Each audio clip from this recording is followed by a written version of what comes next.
Savez-vous combien coûte l'organisation du The Event ? Au monde, on a posé la question à Zerator, le co-créateur de cet énorme stream caritatif. Et la facture s'élève à... entre 600 000 et 1 million d'euros, je dirais. Mais on a surtout appris autre chose d'inédit sur le financement. Oh la vache ! Il faut qu'on vous explique. Déjà, pourquoi le The Event coûte près d'1 million d'euros ? Il y a 3 raisons principales. D'abord, la location des salles, à savoir au moins 3 salles équipées pour accueillir les streamers et les équipes, mais aussi le Zénith de Montpellier pour le concert organisé la veille du lancement de l'événement. À cela, il faut ajouter la logistique du concert et les cachets des artistes, même s'ils sont largement revus à la baisse pour la cause.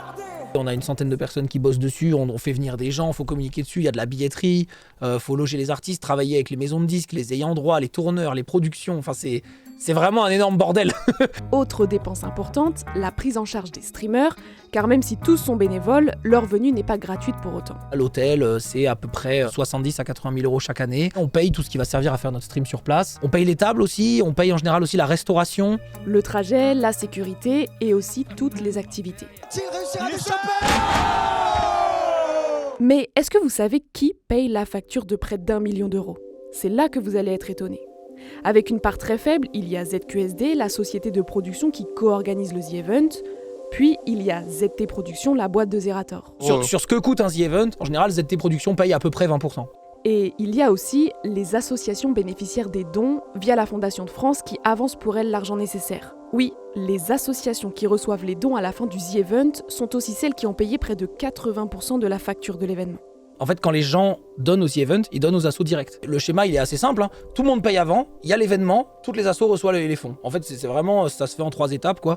En fait, avec ce fonctionnement, les associations investissent pour espérer récupérer des dons. Et avec la notoriété du The Event depuis bientôt 10 ans, elles sont presque assurées de réaliser une belle opération. Regardez Solidarité Paysans en 2024. L'association a investi, par le biais de la Fondation de France, 150 000 euros pour participer au The Event et a récolté près de 2 millions d'euros de dons.